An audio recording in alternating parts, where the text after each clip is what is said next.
पोंगल हा तामिळनाडू राज्यातील सर्वात महत्त्वाचा आणि आनंदाचा सण आहे.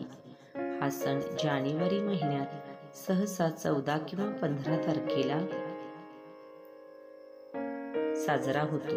तो सूर्यदेवतेचे आणि निसर्गाचे आभार मानण्यासाठी साजरा केला जातो.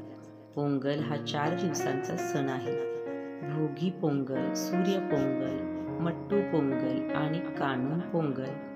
प्रत्येक दिवसाला वेगळी परंपरा आणि महत्त्व आहे. भोगी पोंगल म्हणजे पहिल्या दिवशी लोक जुनी निरुपयोगी वस्तू जाळून टाकतात.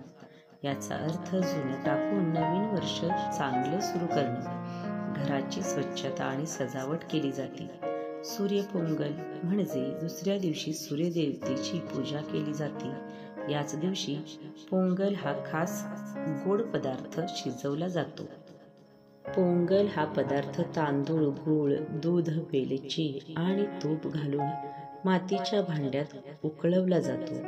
भांड्यातून पोंगल उकळून बाहेर येतो तेव्हा लोक पोंगल ओ पोंगल असे आनंदाने म्हणतात. याचा अर्थ समृद्धी वाढो असा होतो. मट्टू पोंगल या तिसऱ्या दिवशी बैल आणि गायींचा सन्मान केला जातो. त्यांना अंघोळ घालून शिंगांना रंग लावून हार आणि फुले घालून सजवले जाते. त्यांना गोड पदार्थ खाऊ घालतात. कानुम पोंगल या चौथ्या दिवशी कुटुंबीय, मित्र आणि नातेवाईक एकमेकांना भेटतात. निसर्गाच्या सानिध्यात पिकनिक सारखा दिवस घालवतात. पोंगलच्या काळात लोक नवीन कपडे घालतात. घराघरात कोलम काढली जाते आणि ढोल, नृत्य, गाणी यांचा उत्सव सुरू असतो. या सणाचा उद्देश आहे सूर्य, पाऊस, बैल, गायी, शेतकरी आणि निसर्ग यांचे आभार मानणे.